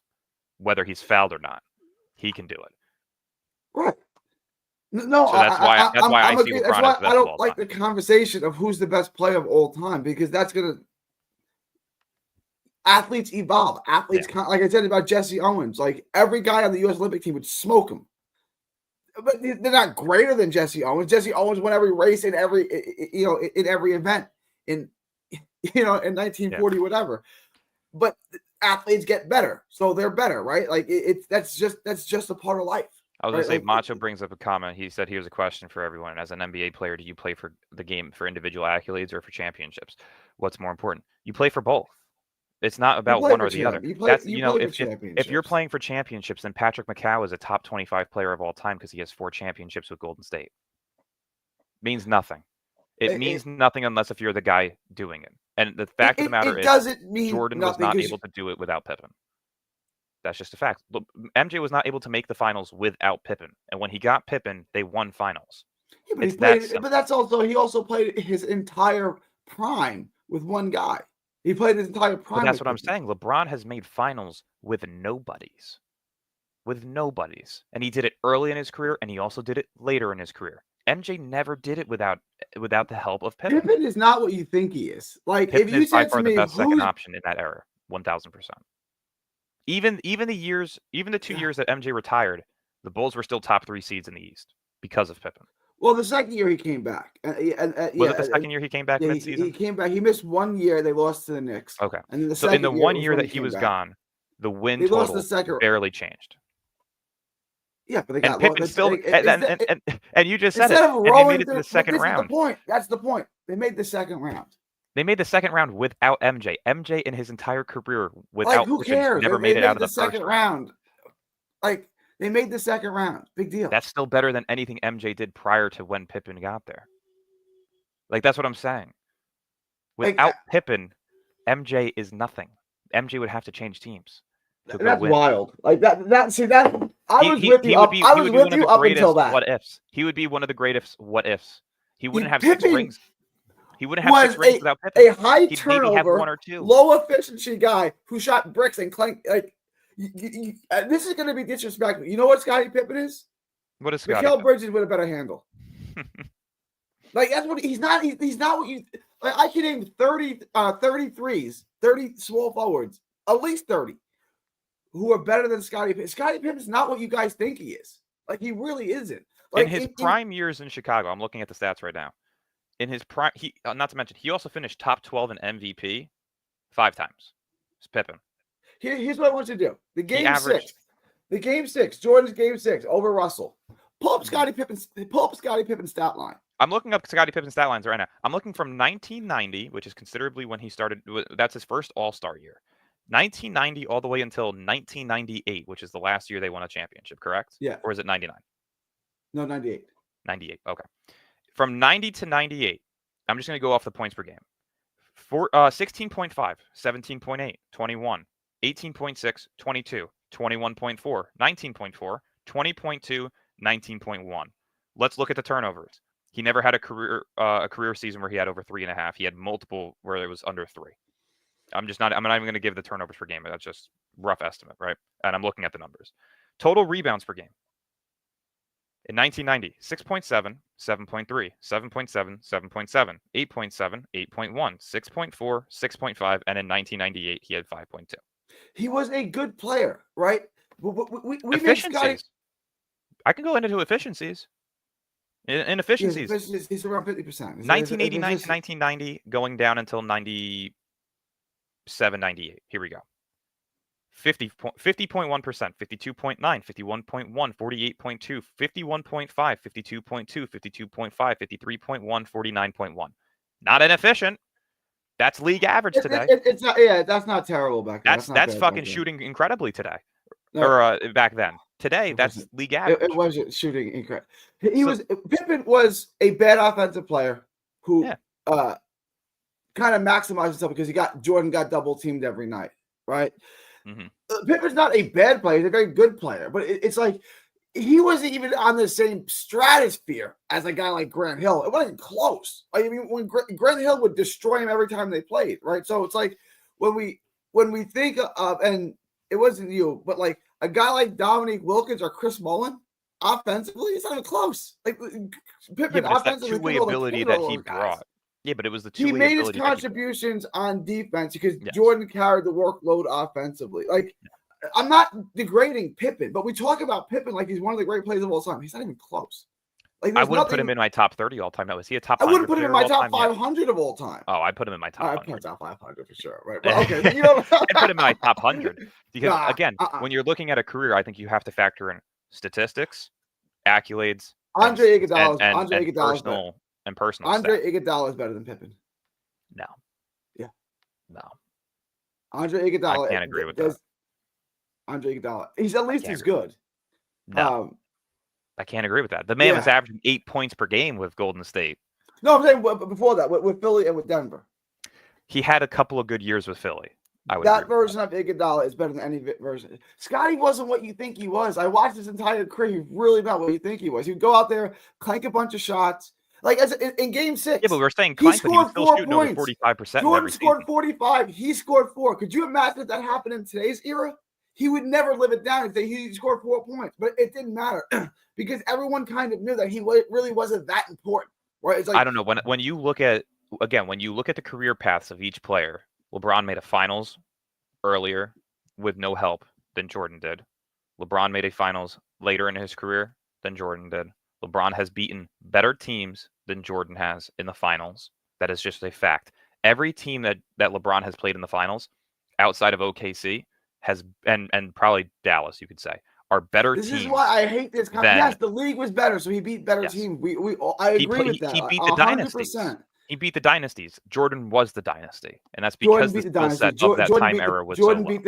Jordan beat the Pistons to get to the finals. That was the dynasty. But here's my point. I got game 6 here. Where's the box score for game 6? Here's game 6. Season on the line, right? Jordan and Pippen. This is I was going to say, and then do me a favor, go to the first year Kyrie left and go to game 1 of the finals to show me LeBron stats, because that was a do or die game immediately. Here's Pippen. 8 points, 3 rebounds. In the game 6, Jordan, 45 points. It How wasn't many 1 shot and attempts 1A. did Pippen have in that game? 7. That's That's what I'm saying. 7. He's not what you think he is. Like he's just it's Jordan and 9 guys. Like that's all it was. But that was LeBron the first 5-6 years of his career and his last year in Cleveland. So realistically, the time frames of when Jordan was I'm not trying to compare the competing- guy. Like, I was with you on everything you said about Jordan up until the end, right? Like I'm agreeing with you, right? Like LeBron is better than Michael Jordan. I think Michael Jordan's greater. Like he impacted the game more. He dominated his era better. But like comparing 1996 to 2016, it's not the same thing. The game changed a lot. The athletes got a lot better. The game became way more international. It's just a different game, right? So it's like, yes, athletes from 2016 were better than athletes in 1996, just like athletes in 2036 will be better than athletes that Bron played against. And that's what I meant by the third grader. There's a third grader right now who's going to be better than LeBron. And my biggest problem with some of the comments that are coming in, though, is if championships is all that matters, then Bill Russell's the greatest of all time. Right. And Bill Russell's the greatest of all time. No one would make that argument. Nobody would make that argument because championships do not mean everything. The player and the championships means everything. LeBron's 4 rings and the accolades that he has as a player is better than Michael Jordan and his 6 rings. That's just a fact. You also have to remember, too, the league fucked LeBron out of 3 MVPs. And how many? And they purposely did that how so many he could Kobe not get get screwed above out? MJ. How many Kobe get screwed out of? Multiple. Same amount. Yeah, but that's what I'm saying. They Bad. never allowed a player to go and get to MJ's level. LeBron should have won MVP over Derrick Rose. He should have won MVP. Kobe should have won MVP over Steve Nash. LeBron should have won MVP right? when in his last year with Cleveland when he was by himself. He should have easily won it that year. That's already 2, so that puts him at 6. That puts him tied with MJ. And there's 1 year in between there as well where I'm forgetting where he easily should have won it. There was a year not that long ago. They probably deserved it. It was the last year. The year Harden got it. It was the year that Harden got it. LeBron had better numbers than Harden. Well, LeBron didn't have better numbers, but seeding wise, team success wise. Well, the efficiency numbers, the efficiency numbers dwarfed them. Yeah. Yeah. But that's why I'm saying the plus minus numbers, the perimeter plus numbers. The league purposely makes it to where some players can't achieve things that other players did. Look at Jokic this year. Jokic 1000% deserves MVP this year, but they're not going to let him tie. But they're going to give it to Shea because they're not going to let him tie LeBron. And they gave it to Joker a year that Giannis probably should have won it, but Giannis had won it twice in a row, and then Giannis won it twice in a row, so they gave it to Embiid when I'm glad Joker Mike brought that comment up. I'm glad he brought this up. Compare the numbers to the year MJ leaves the league, so however many years played, to LeBron's years played in that time frame. LeBron's numbers are better in every statistical category. Every statistical category outside of points per game. And steals. Yep. Well, even steals per game, I want to say, are very close. They're close. MJ probably still has because it. But yeah, Michael's got everything. He used to get 3-4 steals. It was just that you and I was going to say, and if you compare the time frame of MJ's career with LeBron's first years up till MJ's end of career, so what are we going to say? 14 years was it for MJ, or was it 16? Whatever it was, let's just say it's 14. Compare MJ's 14-year career to LeBron's first 14 years in the NBA. LeBron beats him in every statistical category. This is like saying Joe Burrow. This is like saying Joe Burrow beats Joe Montana in every statistical category. Yes, it's true. Okay, but like no one would ever argue that Joe Burrow is greater than Joe Montana. You may argue that he's better. If he wins 2 Super Bowls. Unless if he wins 2 Super Bowls, then you can compare and contrast because 2 Super Bowls today compared to 4 back then, big difference. And then you have to also factor in the stats. Just compare guys in their own era. Like let's argue Steph or Bron, Kobe or Bron. Like to me, Michael Jordan and Bron's a stupid conversation. Like it doesn't matter. There's no because it's a greatest versus greatest battle. It's like when you talk about Tupac and Biggie, right? They're 2 completely different rappers, right? They're both from different coasts, but you're going to compare them because they're considered the 2 greatest right now. But like I compare, we only do this with Jordan and Bron. The 2 greatest. I compare Olajuwon to Ewing, Robinson, and Shaq. I don't compare. I don't get on here and have debates. Am I crazy for saying I think Shaq's the greatest center of all time? Yeah, I think he's the most overrated. I think he's the greatest center of all time. I think he's you can't be called the most dominant player of all time and not be the greatest at your position. But that is a ridiculous comment because if he didn't have his the prime best is the guard best in the entire league, he couldn't win. He couldn't close games. Every center lit him up. Rick Smith did he not make the finals with Orlando? Did he not make the finals with Orlando? He missed the playoffs. Then they got Penny, and then they went to the finals. Yeah, but a rookie second-year Penny and Shaq. Shaq's still the main guy there. It was the main guy, and they got Yeah. swept by Olajuwon, who's clearly, and that was the best version. Shaq with Orlando is the best version of Shaq because he could run up and down the court. Yeah, That's the best yeah, version he of was Shaq. definitely more in shape then. But in terms of dominance, it's probably the Lakers. Before Kobe became an All-Star, how'd the Lakers do? They were horrible. Kobe was the one that made Shaq that get team. there after his second season? No, Kobe and Shaq got there on the same time.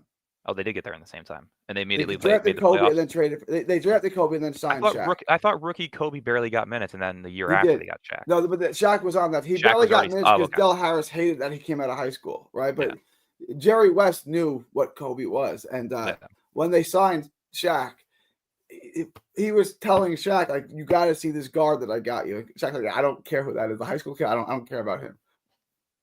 But yeah, see, Leaf, that's a crazy comment. Like, Alex Ovechkin is probably the greatest hockey player of all time now. He's beaten every record, and he has the longevity. He has the success. He has the accolades. Ovechkin's probably the greatest hockey player of all time. I'm not okay. You could say I'm a Shaq hater because I think he's the most overrated player of all time. That's fine.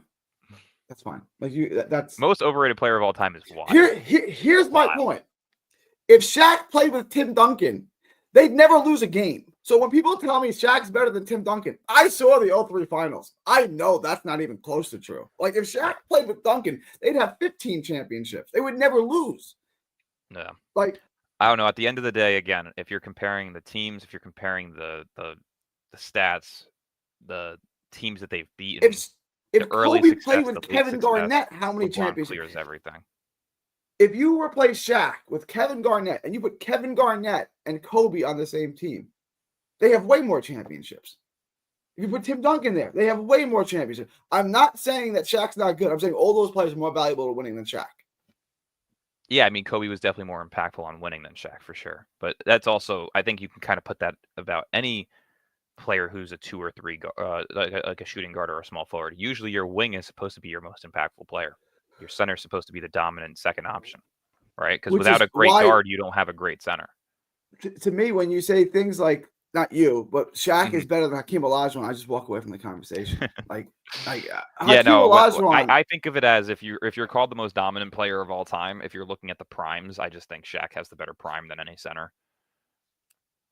And you could say that's because of guard help, but realistically, he has the numbers to prove for it. He has the MVPs. He has, championships. He's got it all. See, this is a really good question down under, right? Because it's so hard to compare a current heavyweight to like Willie Pep, a featherweight from the 30s, right? Like, how do you do this? The guy with the most accolades is Sugar Ray Robinson. He's generally considered the best. I'm fine with that. I just think that if you made everyone the same size, right? If everyone was the same size and you had a tournament, who would win that tournament? Roberto Duran. I truly believe that. But it's Sugar Ray Robinson, and he went up and down the weight classes. But that's kind of like Jordan. He did it against lesser competition, right? Like the sport wasn't as good. But Sugar Ray Robinson, I'm fine with that as an argument. Like, if you go through the accolades, he's got the best accolades. But you're saying like my whole thing is, if it's serious to win, and you can have one player, who are you picking to win that 7-game series? Who are you building that team around? If you put, to me, the answer is Kobe Bryant 1, Steph Curry 2. Let's put it this way: if you put LeBron, MJ, and Kobe on separate teams with nobodies, I mean like me, duplicate me 10 times and put me on each of those teams, LeBron comes out and wins easily. MJ's not stopping LeBron defensively. Kobe's not stopping LeBron defensively. If we're talking prime for prime, nobody's stopping LeBron. Like, no one is stopping LeBron, and nobody's stopping Kobe. Like, you're not going to hold Kobe in LeBron a LeBron is 15 points a game. No one's doing that. If you're so let's just think about it this way, right? What do you want to consider LeBron's prime? Do you want to consider it Miami, or do you want to consider? No, I like it. The last, I think you got it right. The last 2 years with Miami and the first 2 or 3 years with Cleveland. So we'll say from 2014 to 2017. We'll say like that.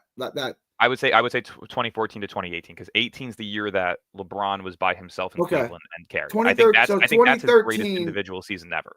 13, 14 to 17, 18. That's the best version of Bron. Okay. So yeah, let's do that. So those 5 years, You compare that to what? MJ's 88 to But just 93? just take this. Yeah, 89, 90 to 92, 93. Okay. And yeah. then what are we doing for Kobe? 04 to 08? Well, I would say what was the year they lost to Detroit in the finals? That would be the first year I would take. That was 04. Sure. So Should 03, be, 04, and then to 07, 08, something like that. Okay. If you put all of those players in their 5-year primes, LeBron comes out victorious in every single game. Kobe Bryant. LeBron comes out victorious in every single game.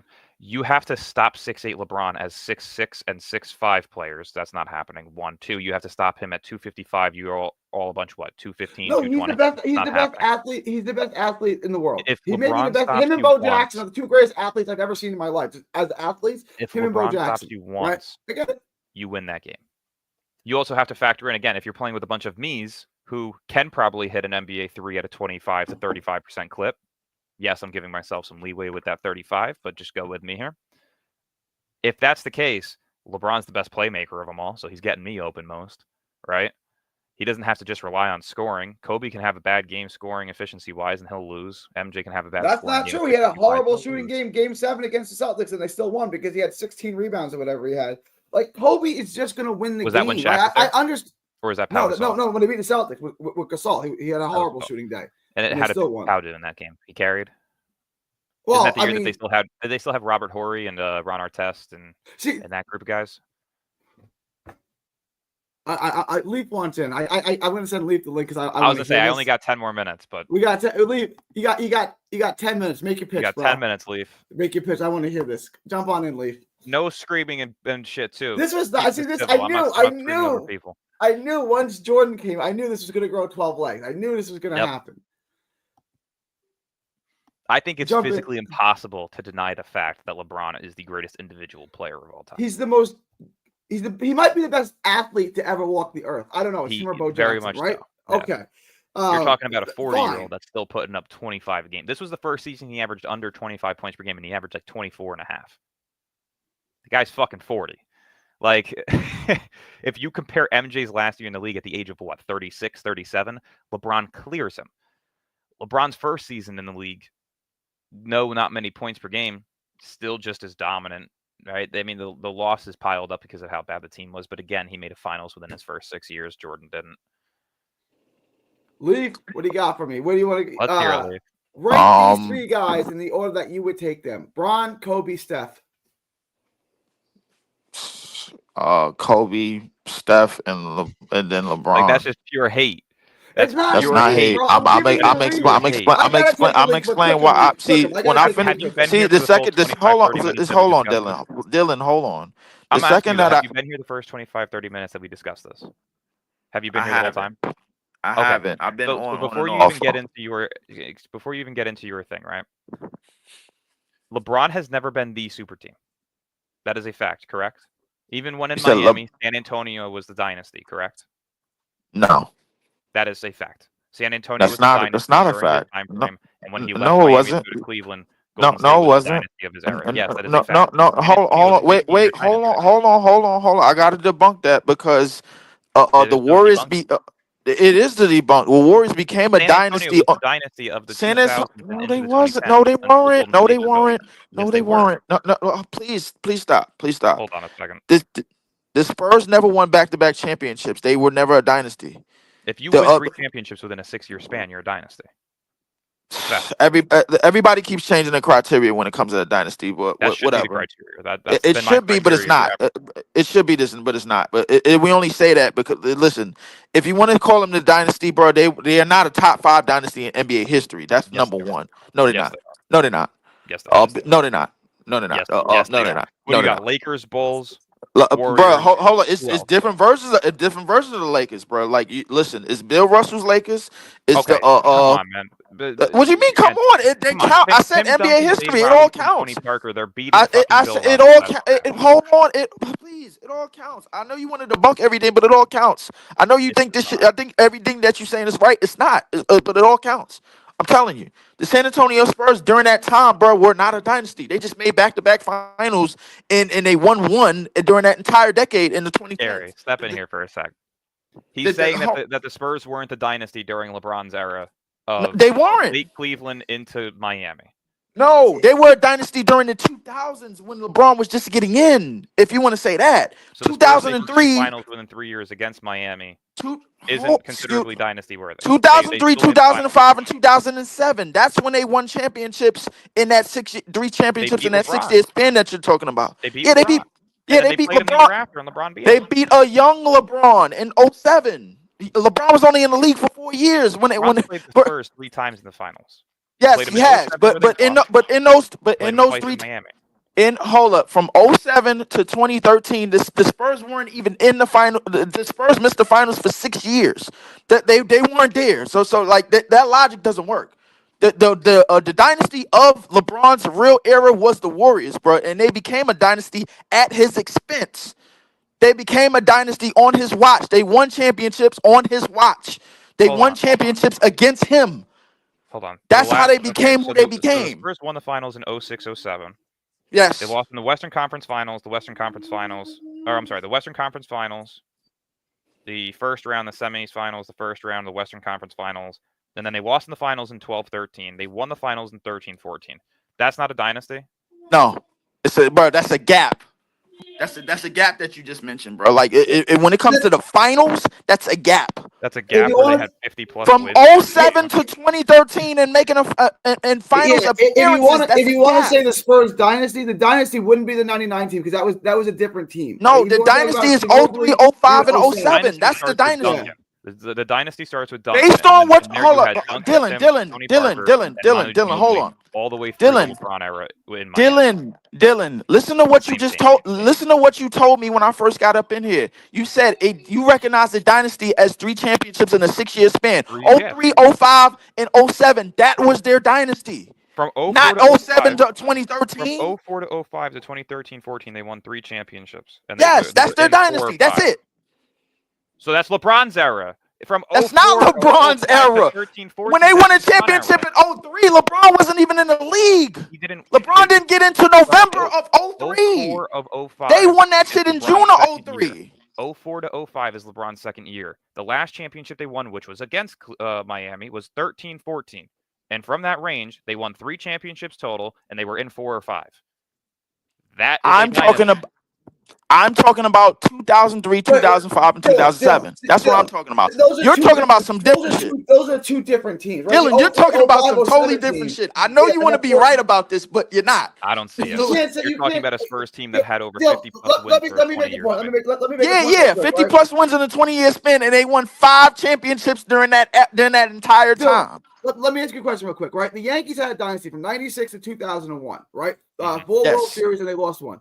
Yes. Derek Jeter was on that team. Derek Yes. Jeter also won a World Series in 2009. Is that the same dynasty that won the World Series in 2000? No, but you're also talking about a That's team what you're doing with Duncan. Yeah, but you're Those talking are about 2 4 different things. championships.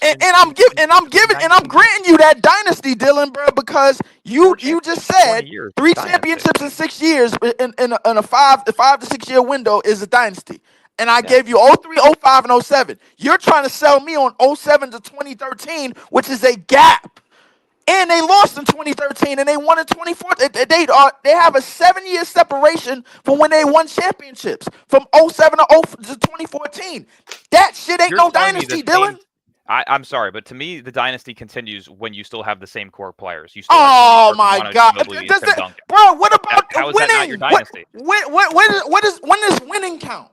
Where does the winning How come does in? winning not count? How does winning not count? They were in the playoffs. When is- every single I'm season. talking They made the about Western winning Conference Finals twice. championships, They lost in Dylan. the finals once, and they won the finals in 13-14. They still I'm had not talking 4 about years the with Miami where they losses. were successful. Dylan, I'm talking about the championship wins. 03, They still 05, had and 2 championship 07. wins from 06 to 2013. They didn't And have they were in the yeah. finals, and they were in the finals an additional time where they lost. They were in the Western Conference Finals twice within that range as well. I'm not talking about the They were what. still Stop giving me this conference They final were shit. still You keep moving the goalposts. Stop giving me that. That's not what this A is. team If success you want is how a a dynasty is team built, no? success is if you win the championship. That's what the dynasty criteria And 5 contingent on. championships within 20 years isn't a dynasty? No, Oh my fucking god!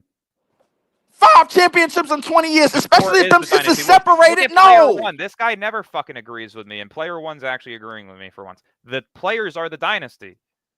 The Tim players are Duncan, not Tony the Parker, winning- and the Manu winning is Ginobili the are dynasty. The The winning is the dynasty, Tony not the Parker, players. Manu Ginobili, and Tim Duncan are the dynasty. Those No, core they're players were not. still The there the when they winning played is the Miami dynasty. back-to-back years. And The Miami winning beat is them the once. dynasty. No, it's not, bro. If that's the case, then Karl Malone and Stockton for getting to the If winning getting the to the dynasty, playoffs. then 50-plus wins a season and keeping a consistent pace as the same rate as they were when they were considerably a dynasty to you is the same fucking thing. They still Then you have might 50 then you might as well wins call every Stockton and the Malone a dynasty for getting to the playoffs for 19 straight years and not winning a damn thing and not winning no championships to show for it. You might as well say that. But again, It's you not just the said no same shit. championships to show for it.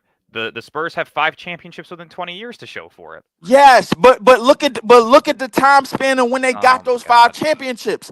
03, It's a 05, and 6-year 07. difference from one of them, and that's it. That's You the keep longest gap. oh my god, you That's keep the changing, longest gap. bro. You hard to 07 bro. to 13 to 14 is the You longest gap. debunk you bro. You debunking my you trying to debunk arguments by switching the conversation up. You said at the front of the shit, bro. If 3 championships in 6 years is a dynasty. I gave you 03, 05, and 07. That's when If they you want won. to say that's the primary stage of the dynasty, then sure. But that doesn't mean the dynasty ended. You keep The dynasty's bro, still there. The you dynasty's keep still switching there this in shit Tim up, Duncan, Tony bro. Parker, and Manu Gary, he keeps switching this shit up, bro. I don't know what the fuck he's doing, bro. Dylan, Go look up when did the Spurs dynasty end, and I promise you they'll tell you when Tim Duncan retired. Well, you No, can't but say Dylan- that it's Dylan, yeah, what are you doing? If that's how people consider it, then that's how it is. A More- dynasty No, is who defined considers really it by that? an era of dominance. dynasty From of the Spurs 08 died to when 2013, it Duncan wasn't retired. dominant. Exactly. How is 50-plus wins a season, conference finals, and 2 finals appearances with 1 finals win still not considered dominant? That's not dominant. They That's had not a, dominant? do you think the Celtics were a dynasty just now? That what we're watching now? What is their dynasty worthy about them? They won 1 championship. That's exactly the same equivalent Okay, to the Spurs in from won 08 to 5 14. championships in 20 years. The Celtics have won From 2. 08 No, to no, no, 14, bro. That's exactly what the Spurs did. They won Celtics 1 have won 2 championship. championships in 20 years. The Spurs won 5. In So- 20, bro. See, bro, you keep You moving the can't shit. compare those things. Dylan, you keep moving the shit around, bro. There's no moving the Stay- shit. It's called math. 5 championships. No, in 20 it's years not is math, more bro, than because 2 championships stay- in 20 years. Dylan, That's- stay to that's what not you the same told me in thing. the beginning. Stay to what you told me in the beginning. I am telling you in the In the beginning. 6 year span, bro. If you win 3 championships, that is a Are you making me fill in the blank, or did you just laugh? yes. I'm making you feeling Oh. like I'm making you feeling what you told me. What did you tell me at the I beginning? told you It's 3 championships in 6 years is considerably a dynasty. Exactly, and I gave you That 03, is- that 05, is and the 07. dynasty of championships. The dynasty is the players. We already The just dynasty is not the fucking players, Tim Dylan. Duncan is It's the dynasty. Tim the Duncan, dynasty is Tony not the Parker, and Manu players. The Ginobili dynasty is the championships. That's what you told me in the And you're beginning, still didn't you? Okay, so still two championships in 6 years. Oh my God, they were 1 championship off. They still made the finals in that time. So they made 3 finals. I don't within give a 6 fuck years about span. the finals. They didn't still win. were That's there. not That dynasty that's was not still your continuing. criteria. Oh That's my not your God. criteria. That's not the criteria that you told me. You said 3. Stick to the first topic. Dude, if Dylan, don't what are you think the doing? Spurs You fucking dynasty your was a own head 20-year up. span, then you're crazy. Dylan, you Everybody messing says your own head up. Everybody Well, you says not it. talking. NBA says Stop it. The talking Spurs about say 20 it. years. Fans say it. Stop talking But about Dylan, 20 years. Dylan, you did acknowledge that Dylan, the stop 09 talking about Yankees 20 weren't part of years, the same because- dynasty. They had I can't hear you, They Gary. had- Hold on. you did acknowledge that the 2009 Yankees were not the same dynasty as the 2000 Yankees. They No. had Jeter, Pettit, and Rivera on that team. Yeah, but they also had completely different teams all around. The That's Spurs. Exactly. Same thing That's with the your Spurs. argument that yeah. That's like comparing the You got three 99 you got Spurs three title people to trying the to 14 you got 3 people Spurs trying to title. help They're you out, two bro. different- Like They're 2 different teams entirely, and you're included like the 99 franchise. team is different too. Exactly. Dylan, your But- headphones is loud enough. You got 3 people trying to help you out and put you take you out of the corner, bro. Stop putting yourself in the corner. You Listen, if gave don't you think gave the me Spurs you, is a dynasty. I don't know what to tell you. That's all I'm saying. The Spurs I are a said dynasty. they was a dynasty from 03, 05, and 07. That's what it was. Cause you gave me the 6-year shit in the beginning, then you moving the shit to 20 years. I don't give a fuck about 20 years because only in 20 years, the only person that stayed with that team for all 20 years was Tim Duncan. That's called an era. That's the That's Duncan like dynasty saying era. the Bulls are a dynasty for the last 30 Stop years. looking up man. shit online. They Right lie to there. you. The It's Spurs lies dynasty online all the ended in time. 13-14. Stick It's to done. what you told Right me. here. It is Stop right going here. to what. Stop going to Google. Spurs dynasty is generally considered to have ended after the 2013-14 season when they won their last NBA championship. While they continued to be A strong team for a while, the core of the big three, Tim Duncan, Tony Parker, and Manu Ginobili began to age, and other teams started to rise, challenge them. Debunked. I'm done. It's not I'm done. debunked It's because right you. here. But Right it's here. not debunked because you Right gave here. you gave me That's what people you gave me consider your it. criteria, and This then is you what went people to consider you it. went to another criteria, bro. How you gonna do that? It's right here. This is what people consider it. It's right here. I You don't can give a look it up fuck what yourself. people Look consider up it, bro. I'm when did talking the about Spurs what dynasty you end, consider and it. it's right here. Right here. This is it. It's right here in your face. It's bullshit. Spurs dynasty ended. It's bullshit, bro. Anybody can write on Wikipedia, bro. What are you talking about?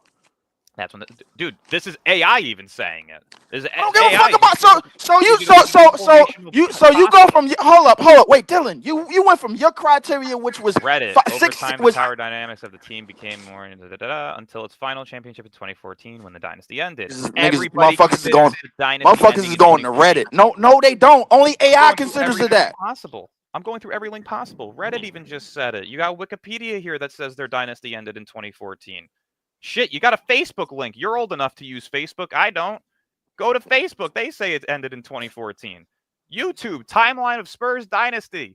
Goes to 2014. So we just gonna what, bro? Where would we be without the internet, bro? Like I'm telling you, bro. Like just where go. Would we be without the internet, we would probably be less informational and not. Dylan, that's kind of like saying the That's why we watched the fucking game, Dylan. From Right 06 to 14. Like, I don't need the internet to tell me about a game I've been watching long before the internet was fucking alive. I'm sorry. Every single link, Spurs dynasty ends in 2014. It ends with those three core players. And you got a smile on your face because you know it's bullshit. You switched from yes, you did. You switched from your criteria, and then now you went to a 20-year criteria. I'm still going up. Dylan, you're saying your criteria don't mean shit no more. That's what you're telling me. Let me ask you a question. I'm still going up. I don't even know what I'm still going up anymore. See, He's just scrolling through something that somebody wrote. I didn't want to this go. This is not what somebody wrote. And now we're talking about when the Spurs dynasty ended. I don't know. The Spurs dynasty to me ended in 2014 when Tim Duncan and all of them retired. That's just me. And that's what half of fucking everybody's saying over here. Not even half. Everyone actually. You know what's crazy about what you just said, Dylan? I'll scroll again. You know what's crazy about what you just said, bro? It ended in 2014 when they all retired. Which is bullshit because Duncan retired in 2016. Here it is. So what are we talking about? Their last championship together. Their last championship is when the dynasty considerably ended. Oh my God! You keep switching the conversation up. Yeah, bro. but only one of those players on 14's team was on the 99 team. Exactly. Only Duncan was on that 99 team. Exactly. So this doesn't. So that's debunked right there. Is he not the Spurs? He was the one there for 20 years. Was he not the Spurs? He was the one there that won 5 championships. He was a Spur, not the Spurs. Him. He was he was the Spur. But where was Tony Parker and Ginobili in '99? Where were they at in '97 when he got drafted? Robinson in 2014? Where were they at? Sean Elliott. This does they weren't there. Right here. Everything that you're trying to show me, bro, on that screen is bullshit compared to what we're actually talking about. You can talk about whatever you want. At the end of the day, what I'm talking about what you told me. Dylan, listen. This is what you're getting. This Please, is what you're getting. you told Go me. look it up and look for yourself. I don't have to debate. I'm not looking shit up. I'm listening to what you told me. Right you told me three of maybe 100,000. You told me 3 championships in 6 years. Why am I yelling? Because you always yell. Fucking neighbors hate you. Look at this shit. I don't have fucking neighbors. I live in a house. Do you not have neighbors next to you? Hell no. I'm the only house on this fucking side of the street. Good for you, man. Damn, I wish. Where do you live? Yeah. Where do you live? Yeah, where do you live? Shit, I live in Brooklyn. How the fuck are you in Brooklyn without a single Yeah, person a whole next to you? block to That does yourself. not make sense. It's a lot of construction going on and shit, bro. That's all. Dude, I gotta wrap this up in like 2 minutes. we gotta head out, man. Because Dylan just rambled off a whole bunch of bullshit. He went from his project on Spotify. He went the Spurs Dynasty podcast on Spotify. In the end, despite sustaining success for an unprecedented 30 years, the Spurs Dynasty fell 10. Oh, there you go. No, they had sustained success. It was 20 years. No, sustained success. Where did 30 years come from? And a dynasty are 2 different definitions. The dynasty itself was probably 20. I don't know what All the right, fuck. Gary, wrap it up. All right, yeah, that was fun. I don't know what the fuck Dylan Did just you did, see bro. why I did not want to step foot in the Michael versus LeBron thing? 'Cause LeBron's it the ends greatest up like of all this time. If every you think time. otherwise, get the fuck out of here. Kobe Bean Bryant. LeBron is the that's greatest. who. Oh my Kobe God, Bean Bryant. bruh. The greatest of all time. It's not. All right. LeBron. Anybody Kobe saying is LeBron is literally the greatest just a is getting that make-a-wish shit. fucking MJ with one less ring. He is a duplicate. It's a copy and paste. There's no other LeBron. There's no other LeBron that has the statistical stats that he has. There's no LeBron that has taken down 2 dynasties like LeBron has. There's nobody better than him. That's where I'm ending it. 6'8", Maybe. 255. When did LeBron take down 2 dynasties? 25. Maybe. Still has better championships than MJ's ever won. I'm done. When did LeBron take down 2 dynasties? Spurs, Warriors. There you go. The Warriors kept winning after LeBron. What Warriors we won doing? 1 after LeBron. They and then won. didn't win They until won Boston 2 after. again. They won Dynasty. 3 championships after 2016. What the fuck are we? They Wait, won 3. Gary, what are you? Yo, Warriors Gary, won you allowed this after- to happen? Okay, Warriors won, and then the Warriors won in 2020. Yeah. Gary, bro, you supposed to come on, bro. Still, they won LeBron's 3 the GOAT. championships after The LeBron. second that he started spewing that shit, bro, you supposed to spike the mic, bro. You got in between years, but I then gotta- after I in gotta- 2020 they won. I gotta end this, guys. you got to gatekeep like hell, bro. Like when this shit start happening. 2025 from Texas to the LeBron is a piece of shit. Thank LeBron's the God GOAT. and God bless. Thank you, Lee. I MJ ain't appreciate shit. it. Kobe's borderline better. Get the LeBron fuck is a outta piece here. of shit. Grade A piece of shit.